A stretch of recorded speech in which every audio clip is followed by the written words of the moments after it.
저 묵도드림으로 예배를 시작하도록 하겠습니다.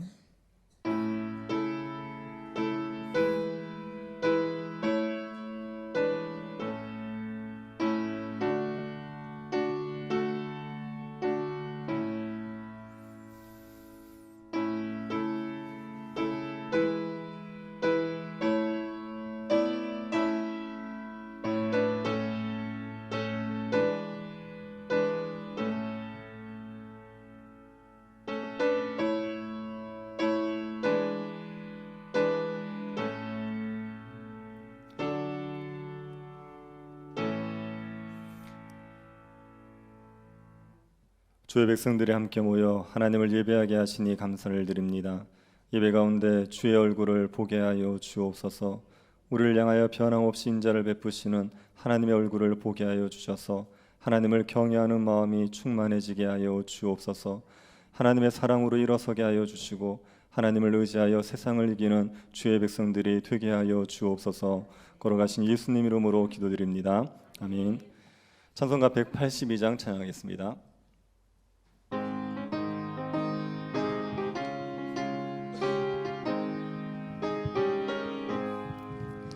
강물같이 흐르는 기쁨 성령 강림함이라. 정결한 마음 영원하도록 주의 거처 되겠네. 주님 주시는 참된 평화가 내 맘속에 넘치네. 주의 말씀에 거센 풍랑도 잠잠하게 되도다. 나의 생명 소생케 됨은 성령이 임하심이라.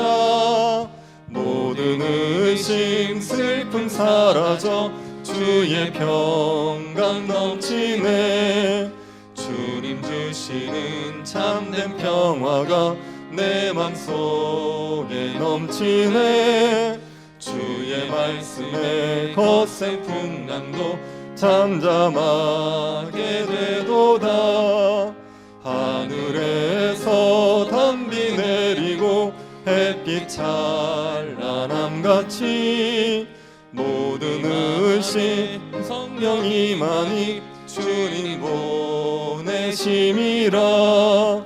주님 주시는 참된 평화가 내 맘속에 넘치네.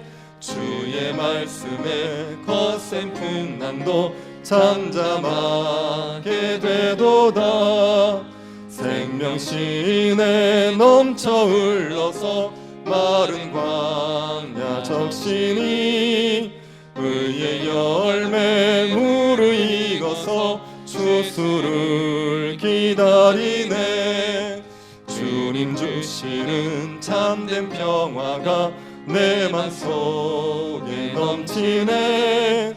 주의 말씀에 거센 풍랑도 잠잠하게 되도다. 놀라우신 주의 은혜로 그의 얼굴 뵙겠네. 평화로운 안식처에서 영원토록 쉬겠네. 주님 주시는 참된 평화가 내 맘속에 넘치네.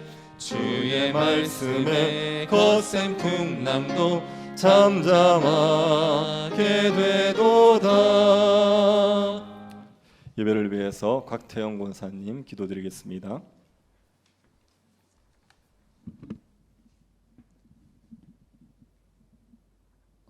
오늘 저녁 3일 예배를 드리게 하여 주심을 감사합니다. 말씀으로 천지 만물을 지으시고 우리들의 생사화복을 주관하시는 하나님 아버지의 은혜를 감사합니다.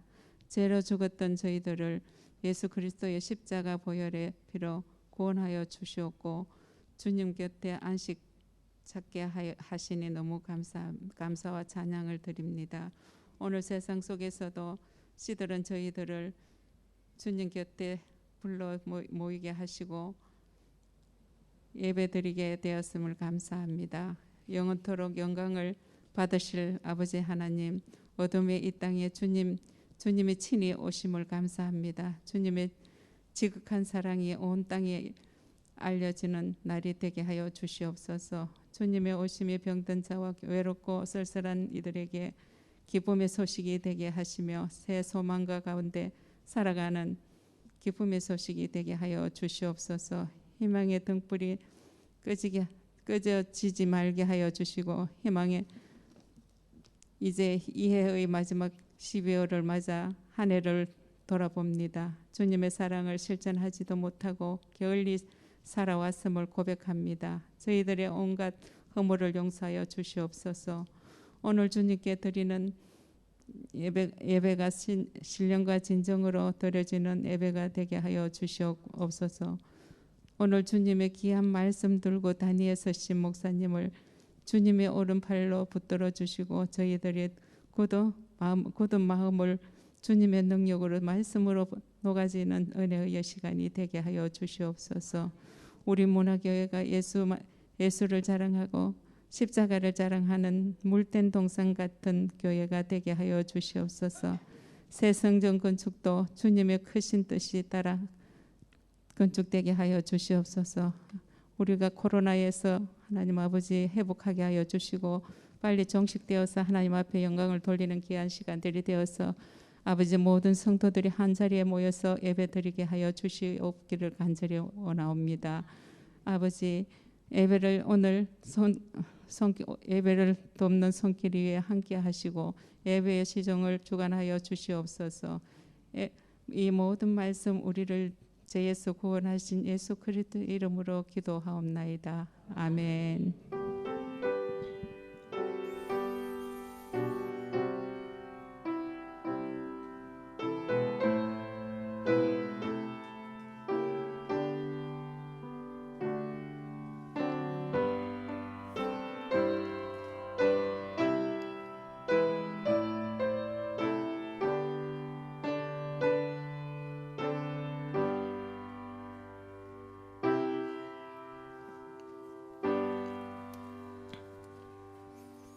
말씀을 보겠습니다. 열왕기하 23장 31절부터 24장 17절까지입니다. 열왕기하 23장 31절부터 24장 17절 말씀입니다. 찾으셔서 한 절씩 교도하겠습니다. 찾으셨으면 교도하겠습니다. 요아스가 왕이 될 때의 나이가 23세라 예루살렘에서 석 달간 다스리니라. 그의 어머니의 이름은 하무달이라 림나 예레미야의 딸이더라. 요아스가 그의 조상들의 모든 행위대로 여호와 보시기에 악을 행하였더니 바로 누가 그를 하마 땅 리블라에 가두어 예루살렘에서 왕이 되지 못하게 하고 또 그 나라로 은 100달란트와 금 1달란트를 벌금으로 내게 하고 바로 누고가 요시야의 아들 엘리야김을 그의 아버지 요시야를 대신하여 왕으로 삼고 그의 이름을 고쳐 요야김이라 하고 요아스는 애굽으로 잡아갔더니 그가 거기서 죽으니라. 요야김이 은과 금을 바로에게 주니라. 그가 바로 느고의 명령대로 그에게 그 돈 주기 위하여 나라에 부과하되 백성들 각 사람의 힘대로 액수를 정하고 은금을 징수하였더라. 요야김이 왕이 될 때 나이가 25세라 예루살렘에서 11년간 다스리니라. 그의 어머니의 이름은 스비다라 루마 부다야의 딸이더라. 요야김이 그의 조상들이 행한 모든 일을 따라서 여호와 보시기에 악을 행하였더라. 요야김 시대에 바벨론의 왕 느부갓네살이 올라오매 요야김이 3년간 섬기다가 돌아서 그를 배반하였더니 여호와께서 그의 종 선자들을 통하여 하신 말씀과 같이 갈대아의 부대와 아람의 부대와 모압의 부대와 암몬 자손의 부대를 요야김에게로 보내 유다를 쳐 멸하려 하시니 이 일이 유다의 임함은 곧 여호와의 말씀대로 그들을 자기 앞에서 물리치고자 하심이니 이는 므낫세의 지은 모든 죄 때문이며 또 그가 무죄한 자의 피를 흘려 그의 피가 예루살렘에 가득하게 하였음이라. 여호와께서 사하기를 즐겨하지 아니하시니라. 요야김의 남은 사적과 행한 모든 일은 유다 왕 역대실에게 기록되지 아니하였느냐. 여호야김이 그의 조상들과 함께 잠에 그의 아들 여호야긴이 대신하여 왕이 되니라. 애굽 왕이 다시는 그 나라에서 나오지 못하였으니 이는 바벨론 왕이 애굽 강에서부터 유브라데 강까지 애굽 왕에게 속한 땅을 다 점령하였음이더라. 여호야긴이 왕이 될 때의 나이가 18세라 예루살렘에서 석 달간 다스리니라. 그의 어머니의 이름은 누우스다요 예루살렘 엘라단의 딸이더라. 요야긴이 그의 아버지의 모든 행위를 따라서 여호와께서 보시기에 악을 행하였더라. 그때 바벨론의 왕 느부갓네살의 신복들이 예루살렘에 올라와서 그 성을 에워싸니라. 그의 신복들이 에워쌀 때에 바벨론의 왕 느부갓네살도 그 성에 이르니 유다의 왕 여호야긴이 그의 어머니와 신복과 지도자들과 내시들과 함께 바벨론에게 나아가매 왕이 잡으니 때는 바벨론의 왕 8째 해이라. 그가 여호와의 성전의 모든 보물과 왕궁 보물을 집어내고 또 이스라엘의 왕 솔로몬이 만든 것 곧 여호와의 성전의 금 그릇을 다 파괴하였으니 여호와의 말씀과 같이 되었더라. 그가 또 예루살렘의 모든 백성과 모든 지도자와 모든 용사 만명과 모든 장인과 대장장이를 사로잡아 가매 비천한 자 외에는 그 땅에 남은 자가 없었더라. 그가 여호야긴을 바벨론으로 사로잡아 가고 왕의 어머니와 왕의 아내들과 내시들과 나라의 권세 있는 자도 예루살렘에서 바벨론으로 사로잡아 가고 또 용사 7,000명과 장인과 대장장이 1,000명 곧 용감하여 싸움을 할 만한 모든 자를 바벨론 왕이 바벨론으로 사로잡아 가고 바벨론 왕이 또 여호야긴의 숙부 마따니아를 대신하여 왕으로 삼고 그 이름을 고쳐 시드기라라 하였더라. 아멘. 새들 중에 맹금류가 왕이지요. 독수리나 매, 올빼미 같은 그런 맹금류가 새들 중에는 상위 포식자입니다. 맹금류들은 날카로운 발톱을 가지고 있고 뾰족하고 단단한 부리를 가지고 있습니다. 그래서 하늘에 있는 것이든지 땅에 있는 것이든지 바다에 있는 것들을 잡아먹는 포식자입니다. 그런데 맹금류들 중에 맹금류 다음을 잃어버리는 그런 맹금류들이 간혹 있습니다. 어떤 검은 독수리는 총에 맞았습니다. 그래서 죽을 위기였는데 사람의 손에서 구원을 받았죠.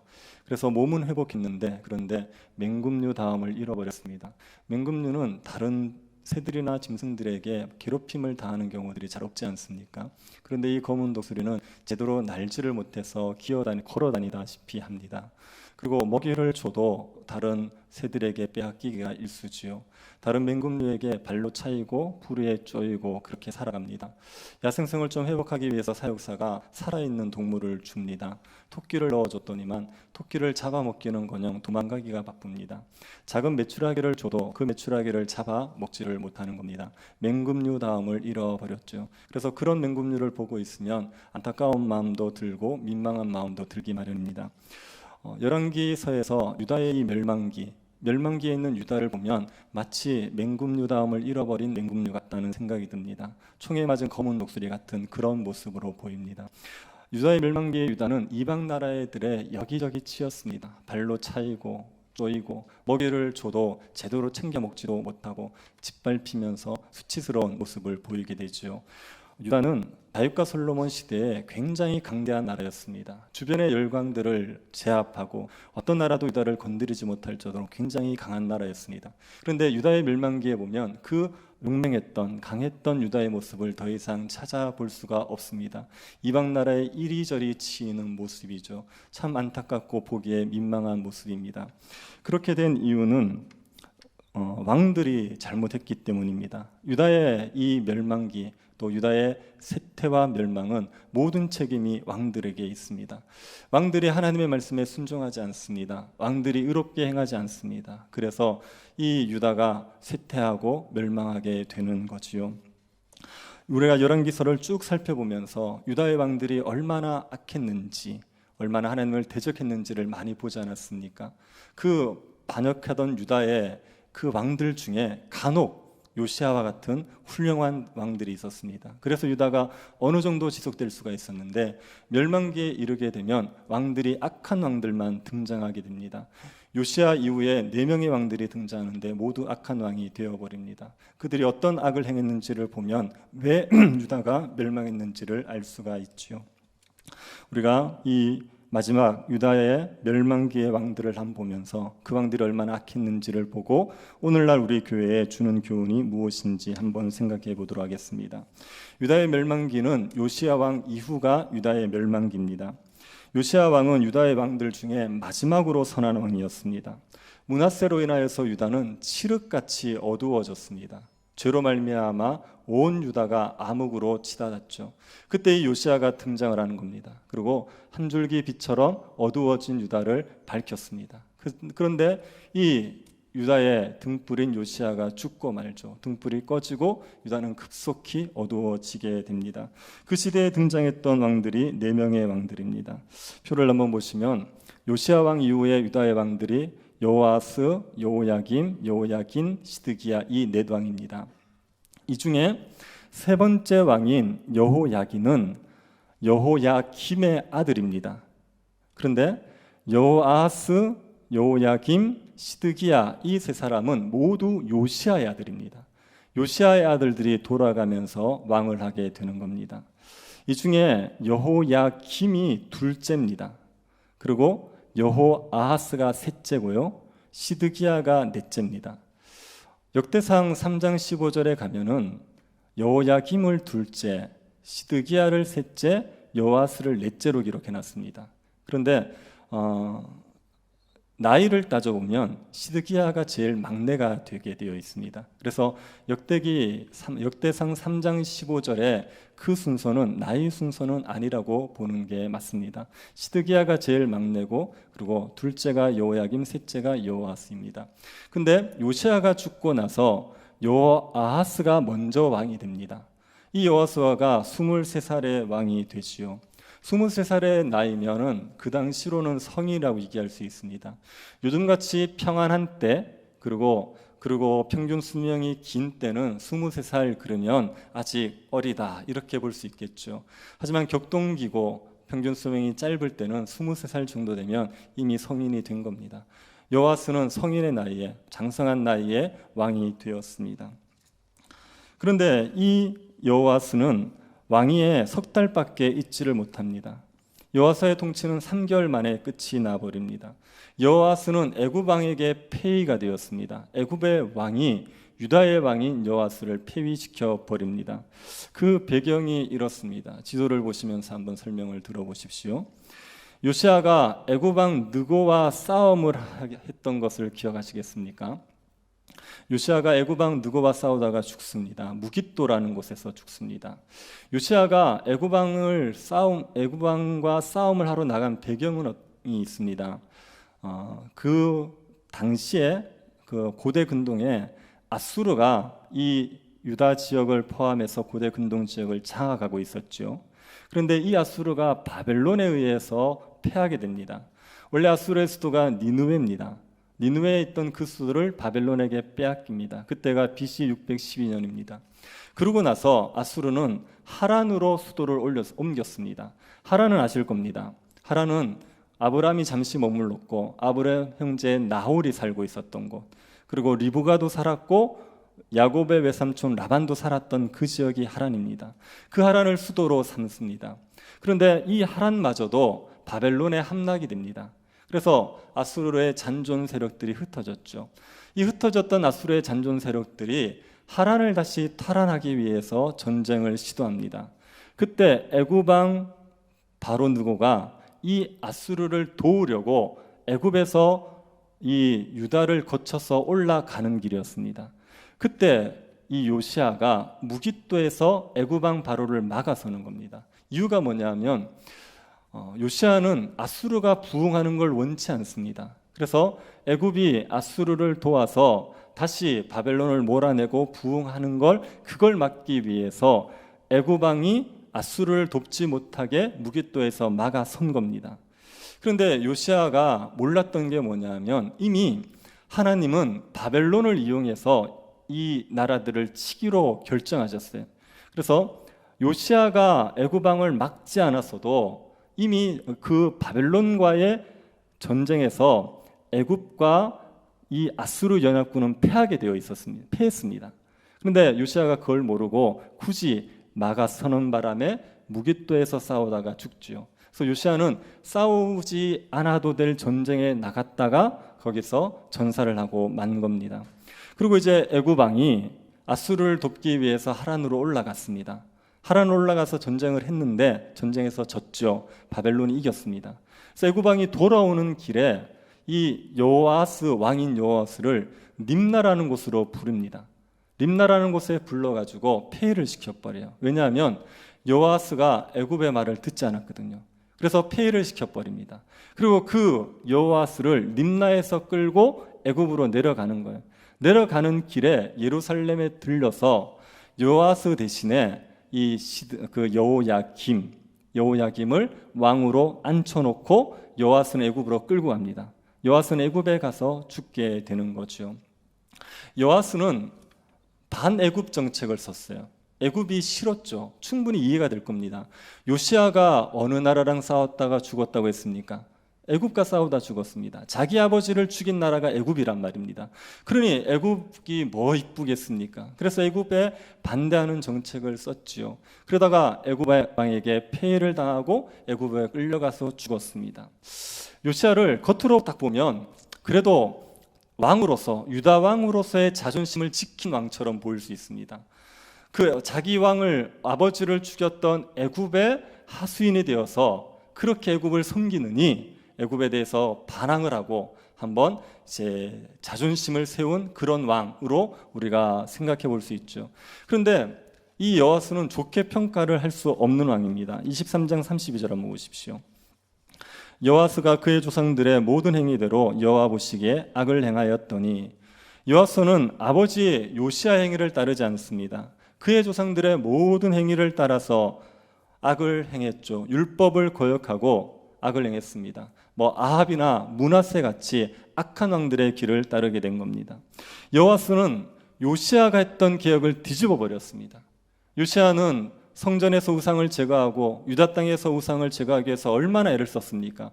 이걸 다 뒤집어 버린 사람, 뒤집어 버리고 다시 우상 숭배에 빠진 사람이 여호아스입니다. 그 결과 여호아스가 애굽 왕에게 폐위를 당하고 애굽에 끌려가서 죽은 겁니다. 여호아스는 애굽의 배반을 함으로 말미암아 망한 왕처럼 보입니다. 그런데 애굽을 배반한 것 때문에 망한 게 아니라 하나님을 배반한 것 때문에 망한 겁니다. 하나님을 향하여서 악을 행한 것 때문에 결국은 멸망한 왕입니다. 이 여호아스를 보면 굉장히 안타깝습니다. 여호아스의 아버지 요시아가 유다를 개혁했지요. 그래서 여호아스는 개혁된 유다를 물려받은 겁니다. 요시아는 왕이 될 때 타락할 대로 타락한 유다를 물려받았습니다. 므낫세가 온 유다를 더럽혀 나가지고 아주 부패한 우상천지가 된 그런 나라를 물려받았습니다. 요시아는 그 나라를 개혁하기 위해서 얼마나 애를 썼습니까? 그래서 그 나라를 개혁시켜서 이 여호아스에게 물려줬습니다. 근데 여호아스가 그 나라를 다시 우상숭배로 만들어 버리는 거예요. 그 개혁된 나라를 더 개혁을 시켰으면 유다를 살리고 자기도 살았을 거란 말입니다. 그런데도 불구하고 그 개혁된 유다를 다시 우상숭배로 만들어서 자기도 고통을 겪고 유다를 고통스럽게 만들고 말았습니다. 그러니 이게 얼마나 안타까운 일입니까? 이 여호아스는 요시아가 믿었던 하나님의 말씀을 믿지 않았어요. 요시아가 개혁을 했던 결정적인 이유가 뭐냐면 하나님 말씀 때문에 그렇습니다. 성전을 수리하다가 말씀을 발견했습니다. 율법책을 발견했습니다. 아마 신명기를 발견했을 거예요. 그 율법책을 발견하고 율법책을 읽어보니까 율법을 어기면 하나님께서 내리는 저주가 있는 겁니다. 나라가 망한다는 겁니다. 이걸 보고 요시아가 굉장히 두려워하죠. 그래서 요시아가 신하들을 불러서 정말 이 율법책의 뜻이 무엇인지를 선지자에게서 물어보게 합니다. 그래서 선지자들이, 그 요시아의 신하들이 여선지자 훌다를 찾아가서 물은 거 아닙니까? 그때 훌다 선지자가 뭐라고 얘기하냐면 하나님께서 유다에 심판을 작정했다고 얘기했습니다. 열왕기하 22장 16, 17절입니다. 여호와의 말씀이 내가 이곳과 그 주민에게 재앙을 내리되 곧 유다 왕이 읽은 책의 모든 말대로 하리니 이는 이 백성이 나를 버리고 다른 신에게 분향하며 그들의 손의 모든 행위로 나를 경노하게 하였음이라. 그러므로 내가 이곳을 향하여 내린 진노가 꺼지지 아니하리라 하라 하셨느니라. 훌다 선지자가 하나님이 유다에 이미 진노하셨다, 유다를 심판하기로 작정하셨다고 하셨어요. 왜요? 유다가 하나님을 버리고 다른 신을 섬겼기 때문에. 그래서 하나님께서 진노를 거두지 않을 거라고 얘기했습니다. 이 심판에 대한 메시지를 듣고 요시아가 유다를 살리기 위해서 개혁을 한 겁니다. 이대로 있으면 망하니까, 이대로 있으면 죽으니까, 그러니까 어떻게든 유다를 다시 살려내기 위해서 성전에서부터 우상을 제거하고 유다 땅의 우상을 제거하고 심지어 북이스라엘의 베델 땅까지 가서 우상을 제거했습니다. 그래서 하나님의 진노를 피해보겠다고, 하나님이 혹시 긍휼히 여겨주실까 해서 그렇게 열심히 개혁을 했던 겁니다. 그런데 이 여호아스는 이 하나님의 말씀을 믿지 않은 거예요. 하나님의 진노를 내리신다고 얘기하셨지만 이 말씀을 믿지 않은 겁니다. 그래서 우상숭배에 또 빠져버리죠. 요시아가 했던 개혁들을 다 무의로 만들어버리고 우상숭배에 빠져버렸던 겁니다. 여호아스는 유다가 하나님의 말씀에 순종할 때 강해진다는 것도 믿지 않았어요. 하나님의 말씀에 순종할 때 하나님의 능력으로 유다는 강해질 수 있는 나라입니다. 왕의 능력이 아닌, 말의 군사력의 능력이 아닌 그 어떤 것으로도 아니고 하나님 말씀에 순종할 때만 유다는 강해지는 나라입니다. 율법에 뭘 약속했냐면 너희들이 율법에 순종해라. 그러면 너희 5이 100을 쫓아내게 해주겠다. 너희 100이 만을 쫓아내주게 해주겠다고 약속했습니다. 하나님께서 유다에게 율법에 순종하기만 하면 열방이 건드리지 못하는 나라, 열방에 우뚝 서는 나라가 되게 해주겠다고 약속했습니다. 이걸 안 믿은 거예요. 그리고 우상을 섬기지요. 왜요? 우상이 힘과 부를 줄 거라고 생각한 겁니다. 하나님이 힘과 부를 준다고 믿지 않고 우상이 힘과 부를 줄 거라고 생각해서 우상을 섬겼던 겁니다. 그 우상이 여호와스에게 힘과 부를 줬습니까? 아무것도 주지 않았습니다. 오히려 여호와스를 망하게 만들었죠. 애굽 왕이 끌어갈 때 우상이 보호해 준 거 없습니다. 우상에게 얻은 거 없습니다. 오히려 망할 뿐이죠. 그런데 하나님을 믿지 못하고 말씀을 믿지 못하고 우상 숭배에 빠져버렸던 겁니다. 이 여호와스를 보면 참으로 안타깝죠. 그런데 오늘날 신자들이 여호와스와 똑같은 우를 범할 수 있어요. 하나님의 말씀을 믿지 않을 수 있습니다. 하나님 우리에게 뭘 얘기하셨냐면 신자는 죄를 지으면 죽는다고 얘기했어요. 죄를 지으면 반드시 죽는다고 얘기했습니다. 신자가 죄를 지어서 죽는다는 얘기는 우리의 영혼이 죽는다는 얘기예요. 우리가 신자로서 영광을 누리고 살아갈 수 있는데 그 영광을 다 잃어버리고 불신자처럼 살아가게 되는 상태, 이게 영이 죽어버리는 상태입니다. 신자의 영광이 뭡니까? 의와 평강과 희락 아닙니까? 신자는 세상의 소금과 빛이 되어서 하나님의 영광을 드러낼 수 있는 존재지요. 그런데 이 모든 것들을 다 상실하게 만드는 게 뭐냐 하면 죄란 말입니다. 죄를 지으면 우리 안에 있는 신자의 영광을 상실해버립니다. 의와 평강과 희락이 사라지고 신자가 세상을 이기지 못하고 소금과 빛의 역할들을 감당하지 못하게 되는 겁니다. 죄가 신자를 죽이게 되어 있어요. 근데 신자들이 이걸 믿지 않습니다. 죄를 짓는 게 우리를 죽인다는 걸 믿지 않아요. 그래서 죄를 짓는 것을 굉장히 가볍게 여기죠. 죄를 방치하고 죄를 용납해 버립니다. 아니, 사람들이 보지 않으니까, 세상이 다 이렇게 사니까, 그러니까 이런 죄를 내가 지어도 괜찮겠지 생각하고 죄를 용납하는 겁니다. 그것 때문에 신자가 신자의 영광을 누리지를 못하는 겁니다. 신자가 강해지는 방법은요, 말씀에 순종하는 방법밖에 없습니다. 말씀에 순종할 때만 신자가 영광을 누린다고요. 우리는 질그릇 같은 존재입니다. 우리에게 능력이 없습니다. 우리에게 지혜가 좀 있습니까? 우리에게 무슨 좀 재능이 좀 있습니까? 아니요, 그런 것들로 신자답게 세상을 이기고 살아낼 수 있는 거 아닙니다. 우리의 능력은 오로지 하나님의 능력밖에 없는 거예요. 질그릇 같은 우리가 보배이신 예수 그리스도 때문에 강해지는 겁니다. 그래서 말씀에 순종할 때만 신자가 강해지는데 이걸 안 믿는 거예요. 이걸 안 믿고 자꾸만 죄를 짓습니다. 자꾸만 하나님 아닌 다른 것들에 기웃거리는 겁니다. 그러니까 능력이 없죠. 그러니까 신자의 영광을 누리지를 못하는 겁니다. 여호와스와 같이 이런 우를 범할 수가 있습니다. 여호와스는 하나님의 말씀을 믿지 못해서 우상숭배에 빠졌죠. 하나님이 우상숭배 때문에 멸망시킨다는 말을 못 믿었고 말씀에 순종할 때 하나님께서 강하게 하신다는 것을 못 믿었습니다. 그래서 우상숭배에 빠져서 애굽의 왕에게 폐위가 당하고 그리고 애굽에 끌려가서 죽는 비참한 최후를 맞이하게 됩니다. 이 여호와스 이후에 이제 여호야김이 왕이 되는 거죠. 여호야김의 원래 이름은 엘리야김입니다.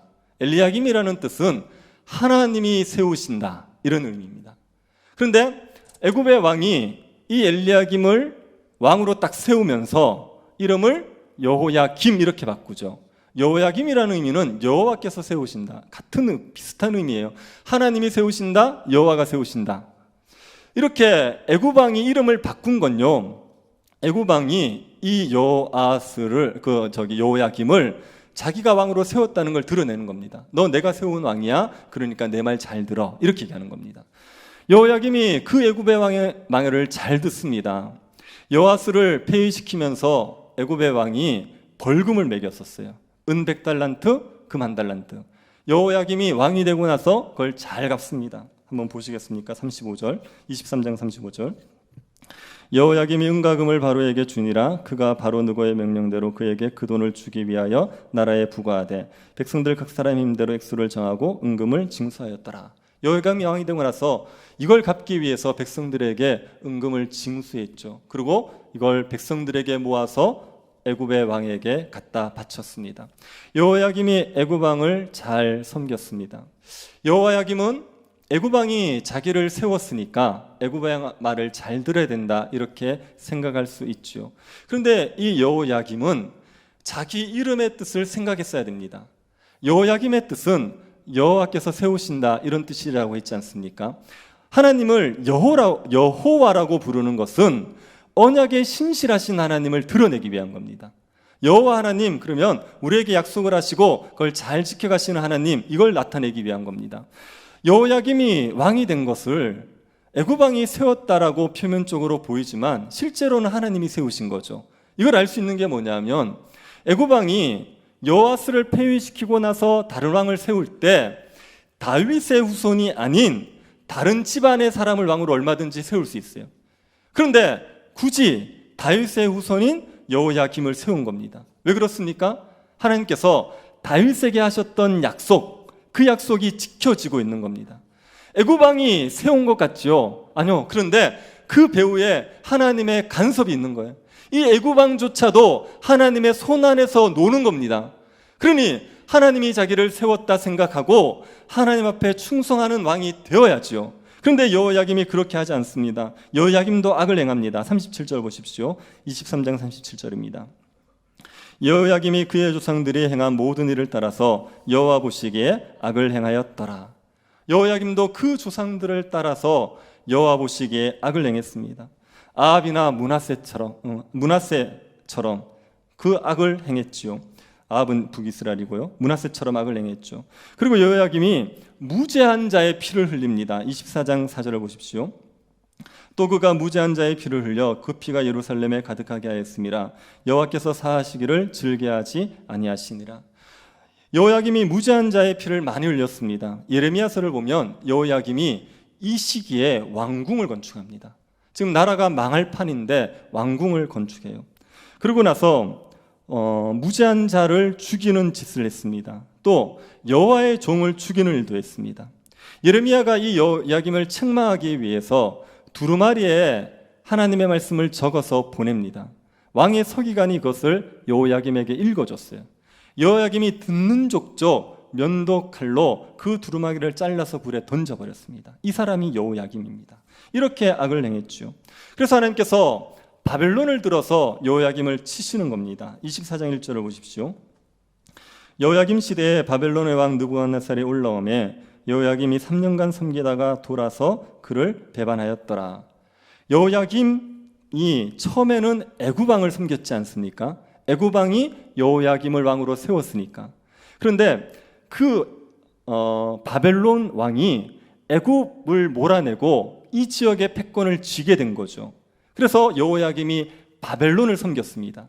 3년을 섬기다가 배반을 해버린 거예요. 다시 애굽을 의지하면서 바벨론을 배반한 겁니다. 그것 때문에 이 바벨론 연합군이 예루살렘에 쳐들어왔어요. 예루살렘에 쳐들어와서 여호야김을 사로잡아 갑니다.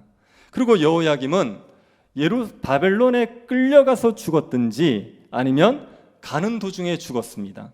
예레미야가 뭐라 그랬냐면 여호야김이 예루살렘 밖에서 나귀처럼 죽을 거다, 매장될 거다, 이렇게 얘기했습니다. 그래서 예루살렘에서 끌려가서 가는 도중에 죽든지 아니면 바벨론에 가서 죽게 되었습니다. 여호야김은 유다가 열국에 짓밟히지 않는 길이 하나님 말씀 지키는 거다, 이건 믿지 않았어요. 이 다른 왕들처럼 하나님의 말씀을 지키는 게 유다가 사는 것이라고 믿지 않았습니다. 그래서 하나님을 배반했죠. 하나님을 배반한 것 때문에 여호야김이 바벨론에게 짓밟히고 그리고 포로로 끌려가서 죽게 되는 겁니다. 여호야김이 선지자를 통해서 경고를 받았습니다. 이렇게 될 거라고. 2절 상반절 한번 보십시오. 여호와께서 그의 종 선지자들을 통하여 하신 말씀과 같이 이렇게 되어 있어요. 하나님께서 그 종에게 말씀하셨어요. 바벨론이 이렇게 치게 될 거다. 그렇게 말씀하셨습니다. 그런데도 이 말씀을 듣지 않은 거예요. 가장 대표적인 선지자가 예레미야 선지자입니다. 예레미야 선지자가 무수히 많이 얘기했습니다. 바벨론에게 공격을 당할 거다. 그런데 그 말을 계속 무시하는 겁니다. 두루마리에 써서 그것을 보냈는데도 불구하고 그 말씀을 칼로 찢어가지고 불에 던져버렸어요. 요시야는 하나님의 말씀을 듣고 자기의 마음을 찢었습니다. 그런데 여호야김은 하나님의 말씀을 듣고 그 말씀을 찢어버린 거예요. 그렇게 선지자의 경고를 무시했습니다. 하나님께서는 유다의 멸망을 이미 작정하셨다고요. 24장 3절 4절 한번 보십시오. 이 일이 유다의 임함은 곧 여호와의 말씀대로 그들을 자기 앞에서 물리치고자 하심이니 이는 므낫세의 지은 모든 죄 때문이며 또 그가 무죄한 자의 피를 흘려 그의 피가 예루살렘에 가득하게 하였음이라. 여호와께서 사하시기를 즐겨하지 아니하시니라. 유다의 죄 때문에 하나님이 유다의 죄를 사하기를 즐겨하지 않으셨고 이들을 멸하기로 작정을 하셨습니다. 이 유다의 대표적인 죄가 두 가지예요. 므낫세의 죄, 첫 번째가 므낫세의 죄, 두 번째가 이 여호야김이 무죄한 자의 피를 흘린 죄, 이 죄입니다.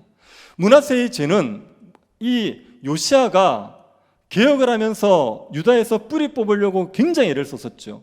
그런데 므낫세의 죄가 유다에 하도 뿌리 깊게 박혀 있어서 요시야의 개혁으로 이걸 뿌리 뽑아내지를 못했습니다. 이게 너무 악이 깊이 물들어 있는 겁니다. 멕시코 같은 경우에 보면은 이 마약 마피아들이 장악하고 있지 않습니까? 대통령이 마피아와 전쟁을 벌이고 뿌리 뽑으려고 그래도 이게 잘 되지 않습니다. 대통령이 와서 좀 노력하다가도 대통령 바뀌면 또 다시 돌아오는 거죠. 너무 뿌리가 깊으면 이게 쉽게 뽑히지 않습니다. 므낫세의 죄가 너무 뿌리가 깊었어요. 그래서 요시야가 개혁을 좀 하려고 해도 이게 뿌리 뽑히지 않아서 여호야김 때 망할 때까지도 이 므낫세의 죄가 유다에 여전히 남아 있었던 겁니다. 이 죄 때문에 망하는 거예요. 그리고 여기에다가 무죄한 자의 피를 흘리는 게 더해지는 거죠. 므낫세의 죄는 우상숭배의 죄입니다. 우상숭배의 죄와 무죄한 자의 피를 흘리는 죄는요 같이 가게 되어 있어요. 이 두 가지는 따로 가기보다는 대부분 같이 가게 되어 있습니다. 왜냐하면 우상숭배자들은 무죄한 자의 피를 흘리기를 좋아합니다. 우상숭배자들은 자기의 욕망을 위해서 우상을 섬기는 거예요. 그래서 자기의 욕망이 자기의 신입니다. 그런데 이걸 누가 방해하지 않습니까? 이걸 누가 건드리지 않습니까? 그러면 그 사람을 죽여서라도 자기 욕망을 채우려는 겁니다. 대표적인 사람이 아합입니다. 아합은 나봇의 포도원을 빼앗는다고요. 자기 채소반을 샀겠다고. 아니 채소반 만드는 게 뭐 대단한 일입니까? 그게 사람을 죽이면서까지 할 일입니까? 그런데 그 작은 욕망, 이거를 나봇이 건드린다고, 이걸 못 이루게 한다고 나봇을 죽여버린다고요. 우상숭배자들은 그런 자기의 욕망에 너무나도 철저하기 때문에 자기의 욕망을 거스르는 사람을 죽여서라도 자기 욕망을 채우려 갑니다. 그래서 우상숭배의 죄와 무죄한 자의 피를 흘리는 건 같이 가게 되어 있어요. 이 죄 때문에 유다가 멸망하게 되는 거죠. 여호야김은 므낫세의 죄 그리고 무죄한 자의 피를 흘린 죄 때문에 바벨론에게 끌려가서 비참하게 죽고 말았습니다. 여러분, 우리도 우상숭배의 죄와 무죄한 자의 피를 흘리는 죄를 범하지 않도록 조심하셔야 됩니다. 우리가 하나님을 섬기고 있는데 우상을 섬기는 일이 있겠느냐 이렇게 생각할 수 있죠. 그런데 여러분의 욕망을 위해서 하나님을 섬기면 그러면 하나님을 우상처럼 섬기는 거예요.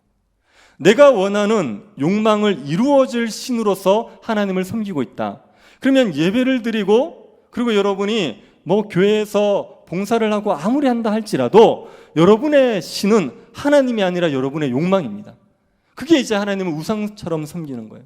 그렇게 하나님을 우상처럼 섬기는 사람들은 무죄한 자의 피를 흘려요. 자기의 욕망을 위해서 다른 사람에게 희생을 강요하게 되어 있습니다.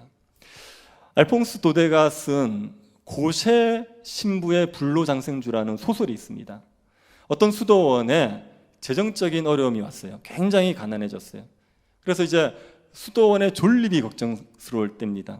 그때 고세 신부라는 이 신부가 자기가 가문에서 내려오는 비법이 있다. 불로장생주를 만드는 비법이 있다.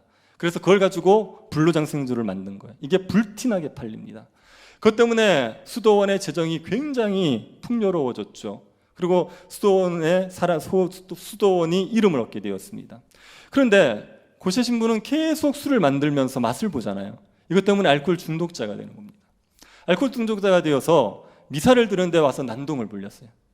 그래서 이제 고세 신부가 내가 이제 더 이상 망가질 수 없다. 그래서 내가 술을 그만 만들겠다. 수도원장이 안 된다는 거예요. 네가 만들어야지 우리 수도원이 먹고 사니까 안 된다는 겁니다. 이 수도원장은 하나님을 섬기는 거 아니죠. 자기 욕망을 섬기는 겁니다. 그러니까 고세 신부를 희생시켜서라도 자기의 욕망을 채우러 가는 겁니다.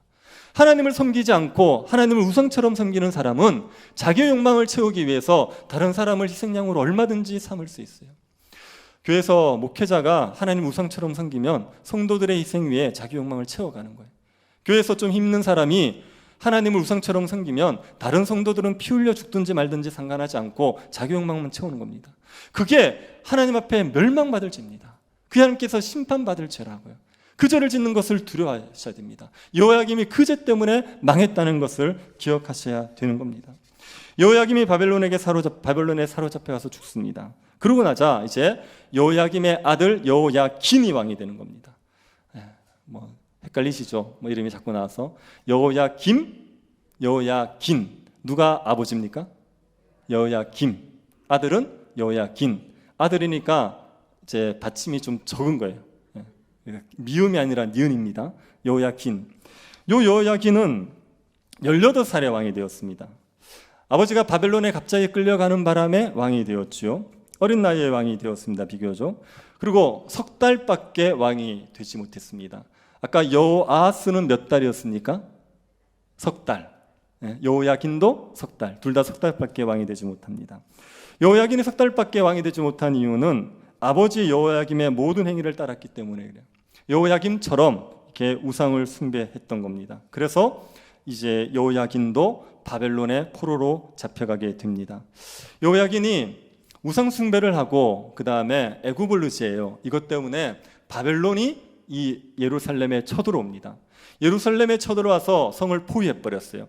성을 포위했을 때 두 가지 방법이 있죠. 버티는 방법과 항복하는 방법. 여호야긴은 신속하게 항복하는 걸 택해버립니다. 그래서 자기의 어머니, 자기의 아내들, 자기의 넷이 신하들 다 데리고 나가서 바벨론에게 항복을 해버렸어요. 바벨론에게 항복을 하면 보통 이런 경우에 봉신국의 왕이 종주국의 왕에게 항복을 하면 그러면 왕위를 지켜주는 게 보통입니다. 네가 잘못한 거 이제 깨우쳤지? 잘 섬겨. 그렇게 하는 게 보통이에요. 그런데 바벨론 왕은 여호야긴을 데리고 가버려요. 사로잡아 가버려요. 이것은 여호야긴이 애굽 정책을 친애굽 정책을 자꾸 쓰기 때문에 그걸 못하게 하기 위해서 아예 폐위를 시켜서 데려가 버린 것으로 추측이 됩니다. 여호야긴을 데려가면서 예루살렘에 좋은 걸 다 가져가 버립니다. 성전에 있는 보물, 왕궁에 있는 보물 이거 다 가져가 버려요. 그리고 예루살렘 성전에 솔로몬이 만들었던 금그릇 이거는 파괴시켜 버립니다.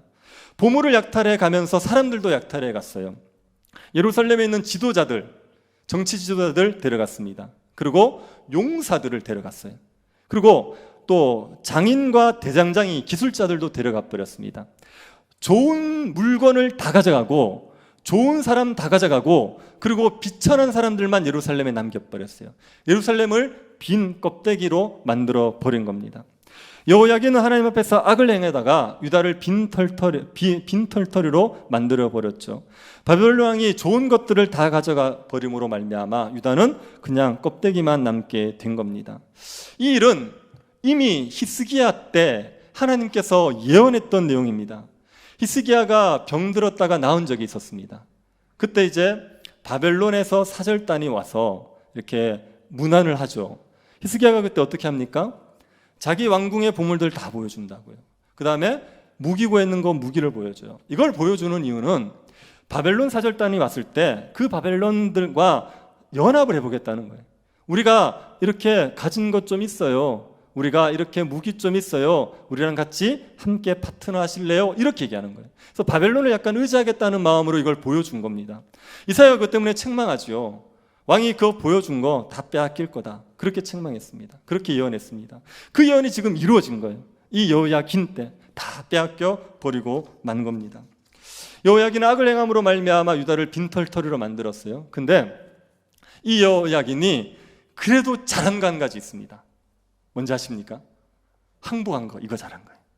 바벨론이 쳐들어왔을 때 성문을 예루살렘을 에워쌌을 때 그냥 두말하지 않고 바로 항복했습니다. 이건 잘한 겁니다.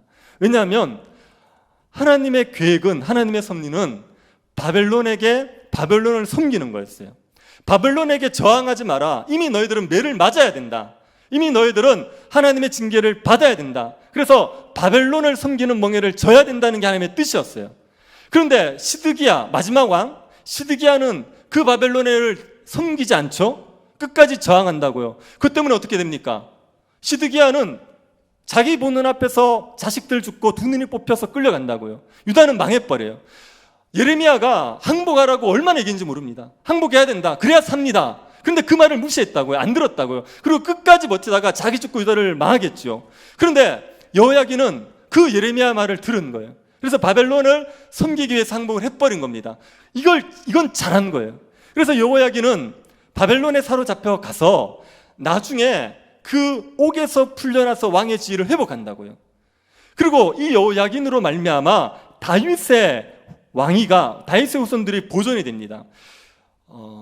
포로됐던 유다가 돌아올 때 첫 번째 지도자가 스룹바벨 아닙니까? 스룹바벨이 여호야긴의 후손이라고요.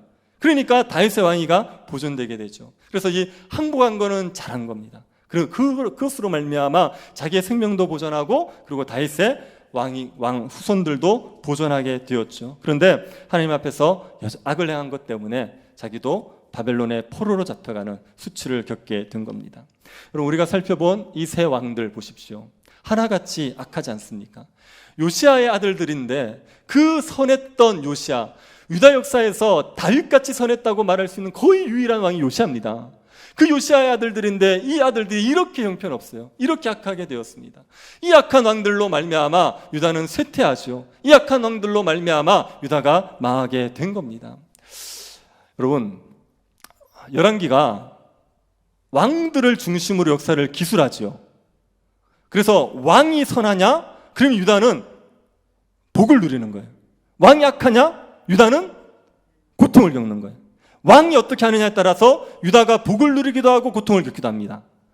왜 하나님께서 그렇게 하시냐면요, 왕이 대표예요. 대표. 하나님이 유다를 다스릴 때 대표인 왕이 어떻게 하느냐를 보고 다스리는 겁니다.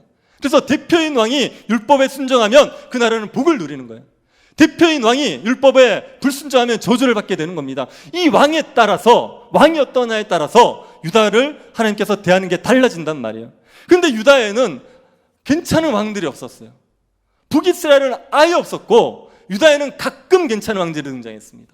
대부분의 왕들이 형편없었습니다. 그래서 유다가 결국 쇠퇴하고 멸망하고 만 겁니다. 여러분, 이걸 보면서 뭘 깨달으셔야 되냐면 인간왕에게는 소망이 없다는 걸 깨달으셔야 돼요. 열왕기에서 얘기하고 싶은 건 그거예요. 인간왕이 우리에게 복을 주거나 인간왕이 우리에게 구원을 주거나 할 수 없다는 걸 얘기하는 겁니다. 왕이라고 세웠는데, 하나님께서 은혜를 베푸셔서 왕이라고 세워놨는데 그 왕들이 하나같이 하나님을 배반하고 하나님을 대적함으로 말미암아 유다를 고통으로만 몰아넣었지 유다를 복되게 하는 그런 왕이 없다는 걸 보여주는 겁니다. 인간왕에게 소망을 둘 수가 없습니다. 우리가 유일하게 소망을 둬야 될 왕이 있다면 그 왕은 누구겠습니까? 네, 심심하신데 한번 얘기하시죠. 그 왕은 누굽니까? 네, 예수 그리스도예요. 예수 그리스도만이 우리의 유일한 소망이 되십니다. 그 유다의 역사 동안 하나님께서 다윗에게 하신 약속이 있잖아요. 내 후손 중에 나 같은 다윗 같은 왕이 등장할 거다. 그 왕 때문에 복을 누리게 될 거다 얘기했는데 그 유다의 역사 동안에 그런 왕이 등장하지 않았어요. 수많은 왕들이 계속 왕위에 올라섰지만 다윗같이 그렇게 하나님 앞에 마음에 합한 왕이 등장하지 않았습니다. 그런데 드디어 그 다윗의 오시는 예수 그리스도가 오신 거죠. 그 예수 그리스도가 오셔서 왕위에 오르셨습니다. 그런데 그분은 다윗보다도 더 하나님의 마음에 합한 왕이에요.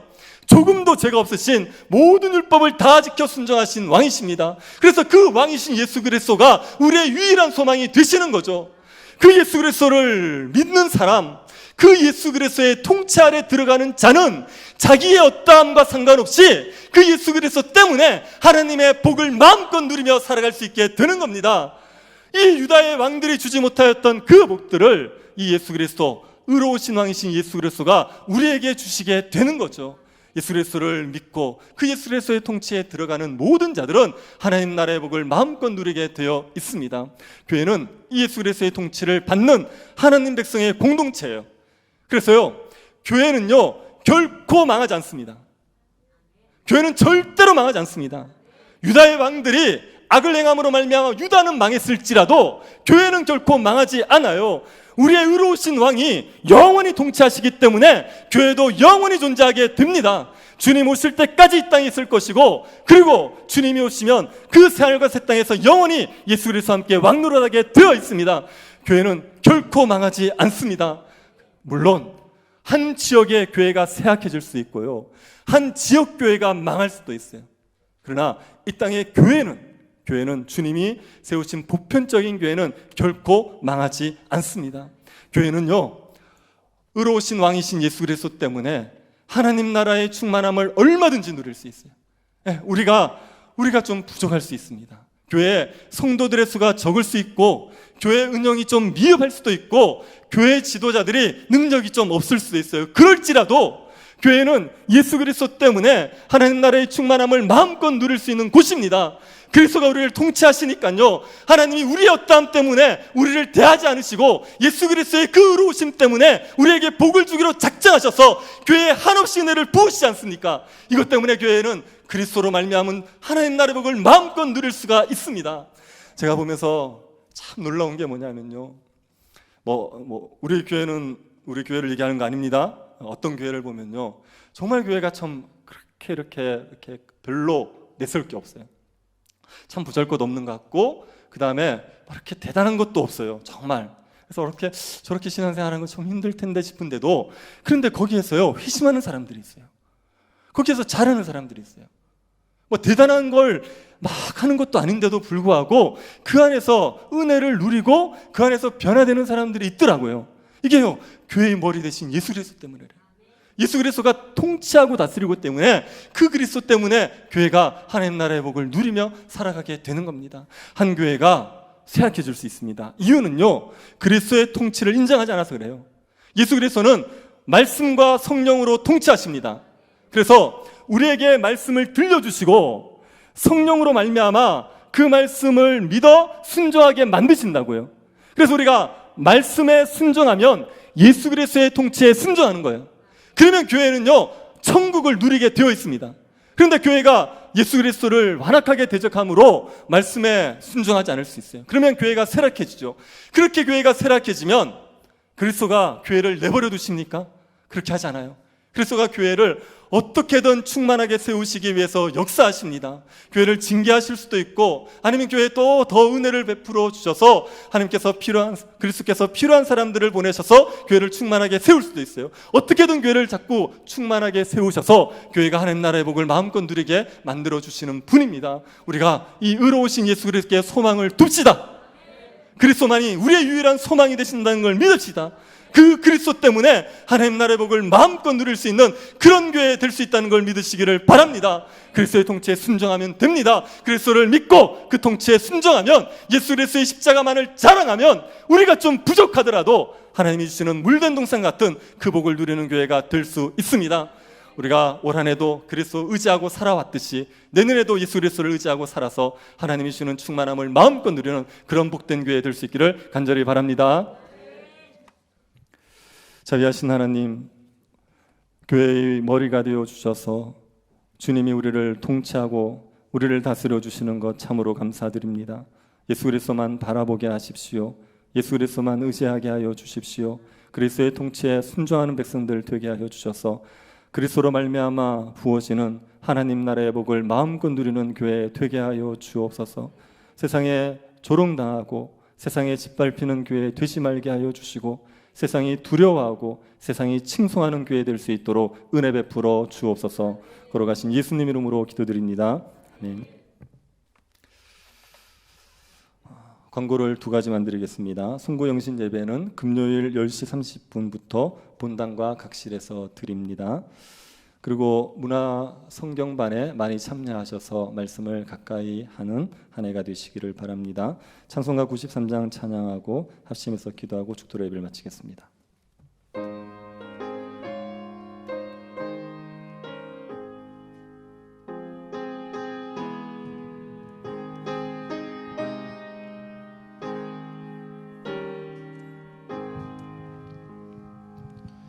예수는 나의 힘이요 내 생명 되시니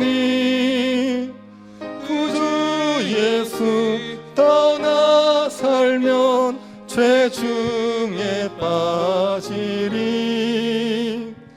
눈물이 앞을 가리고 내 맘에 근심 쌓일 때 위로하고 힘주시리 주 예수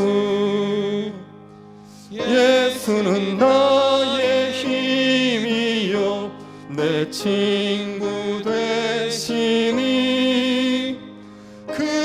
그네를 간구하면 풍성히 받으리 햇빛과 비를 주시니 추수할 곡식 많도다 귀한 열매 주시느니 주 예수 예수는 나의 힘이요 내 기쁨 되시니 그 명령을 준행하여 늘 충성하겠네 주야로 보호하시며 바른 길 가게 하시니 의지하고 따라가리 주 예수 예수는 나의 힘이요 내 소망 되시니 이 세상을 떠나갈 때 곧 영생 얻으리 한없는 복을 주시고 영원한 기쁨 주시니 나의 생명 나의 기쁨 주 예수 몇 가지 기도 제목 가지고 같이 한 번만 기도하겠습니다. 예수 그리스도의 통치에 복종하는 교회가 되게 해달라고 기도합시다. 의로우신 예수 그리스도로 말미암아 우리에게 하나님의 자비하심이 풍성하심을 믿고 예수 그리스도의 통치에 복종함으로 하나님 나라 복을 마음껏 누리는 복된 교회 되게 해달라고 기도합시다. 성부 영신 예배 가운데 은혜 베풀어 달라고 기도합시다. 우리가 옛사람을 벗어버리고 하나님의 은혜 가운데 새 사람을 입을 수 있도록 이 새해가 우리에게 참된 새해가 될 수 있도록 우리의 심령을 새롭게 하시는 은혜를 허락해 달라고 기도해 주십시오. 문화 성경반을 통하여서 성도들이 함께 말씀을 가까이 할 수 있게 달라고 기도해 주시고 새해 성도들의 가정에 주의 평강과 기쁨이 가득할 수 있게 달라고 기도해 주십시오. 어려운 가운데 있지만 그리스도로 말미암은 복이 가정들마다 넘쳐날 수 있게 해달라고 기도해 주십시오. 병중에 있는 성도들 위해서 기도해 주시고 경제적으로 어려운 성도들 태의 문이 열리기를 기도하는 가정 취업과 결혼을 준비하는 청년들 하나님께서 은혜 베풀어 주시기를 같이 한번 기도하도록 하겠습니다. 자비하신 하나님 우리에게 주님의 은혜를 내리워 주셔서 감사드립니다. 예수 그리스도의 그 놀라우신 은혜 하나님의 그 놀라우신 풍성한 은혜를 우리가 누릴 수 있게 하여 주시니 감사를 드립니다. 그리스도를 의지하게 하십시오. 그리스도를 가까이 하게 하십시오. 그리스도를 바라보게 하여 주십시오. 그리스도의 통치에 복종하게 하여 주옵소서. 말씀으로 우리를 통치하시는 예수 그리스도 앞에 하나님 우리가 복종할 수 있게 하여 주시고 그리스도를 의지하게 하여 주셔서 하나님 나라의 복을 마음껏 누릴 수 있도록 주님 우리에게 역사하여 주시옵소서. 자비하신 하나님 우리에게 은혜를 내리워 주시기를 원합니다. 하나님 아버지의 은혜로 말미암아 이 새해가 하나님 우리에게 주시는 새해가 참된 새해가 될 수 있도록 성구영신 예배 가운데 저희들에게 은혜 내리워 주시옵소서.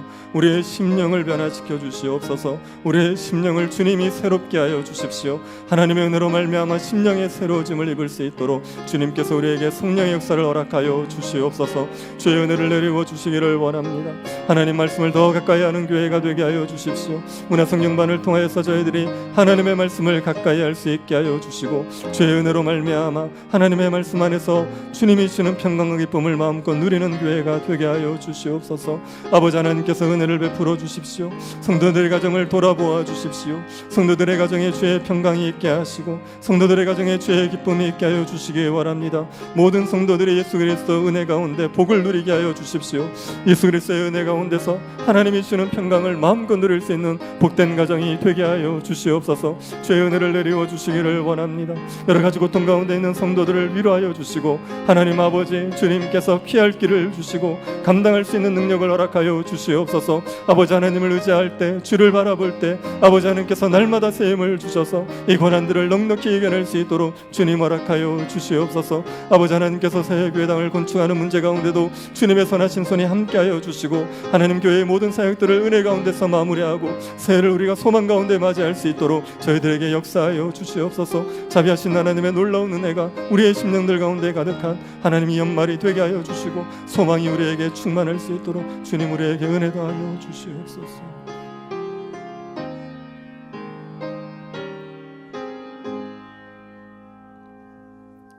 지금은 우리 주 예수 그리스도의 은혜와 하나님의 사랑과 성령의 교통 위로하심이 선한 주의 백성들의 머리 위에 지금으로부터 영원토록 함께 있을지어다. 아멘.